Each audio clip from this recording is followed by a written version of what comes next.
ஜேசுவின் திரு இதயம் மனுக்குலத்திற்கு வழங்கும் அன்பு இலவச அருளெனவும் அது தகுதி பார்த்து வழங்கப்படுவதில்லை என்பதுடன் திரு இதயத்தின் இரக்கம் மனித குலத்தை புதுப்பிக்கட்டும் எனவும் திருத்தந்தை 14ஆம் லியோ அவர்கள் ஸ்பெயின் நாட்டில் தனது திருத்தூது பயணத்தின் ஒரு பகுதியாக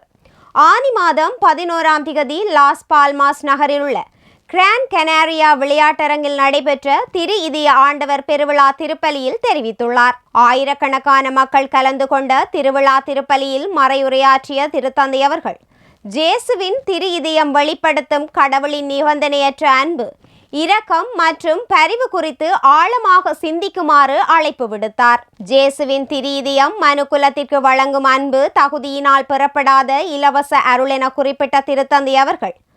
அந்த அன்பிற்கு பதிலாக மனிதர்கள் சகோதர அன்பு, தியாகம் மற்றும் சேவை மனப்பான்மையுடன் வாழ வேண்டும் என வலியுறுத்தி குறிப்பாக ஏழைகள், நலிவுற்றோர் மற்றும் உதவியற்றவர்களுக்கு அன்பு செயல் புரிவது கிறிஸ்தவ வாழ்வின் அடிப்படை வெளிப்பாடாகும் எனவும் சுட்டிக்காட்டினார். கிறிஸ்தவ அன்பு மனிதரின் முழுமையான வளர்ச்சியை நோக்கமாக கொண்டதெனவும் அது சமூகத்தில் மாண்பு, நம்பிக்கை மற்றும் மரியாதையை உறுதிப்படுத்துகின்றதெனவும் தெரிவித்த திருத்தந்தை அவர்கள் உண்மையான பிறரன்பிற்கு தாழ்மை அவசியம் என்பதை வலியுறுத்தி அகந்தை மனிதரை தனிமைப்படுத்தும் நிலையில் தாழ்மை அன்பை வளர்க்கும் சக்தியாக விளங்குகின்றதெனவும் குறிப்பிட்டார். தாழ்மை உள்ள இடத்தில் அன்பும், அன்பு உள்ள இடத்தில் அமைதியும் நிலைநிறுத்தப்படும் என தெரிவித்த திருத்தந்தை அவர்கள் கிறிஸ்துவின் உயிருள்ள சாட்சிகளாக வாழ விசுவாசிகள் அழைக்கப்பட்டுள்ளதாகவும் மன்னிப்பு, சேவை மற்றும் ஒற்றுமை ஆகியவற்றால் நிரம்பிய சமூகங்களை உருவாக்க அனைவரும் அர்ப்பணிப்புடன் செயற்பட வேண்டும் எனவும் வலியுறுத்தினார். திரு இதய அன்பு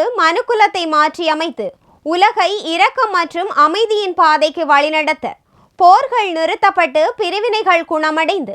அன்பினால் ஒப்புரவாக்கப்பட்ட புதிய மனுக்குலத்தை உருவாக்க அனைவரும் ஒன்றுபட வேண்டும் எனவும் திருத்தந்தை அவர்கள் அழைப்பு விடுத்தார்.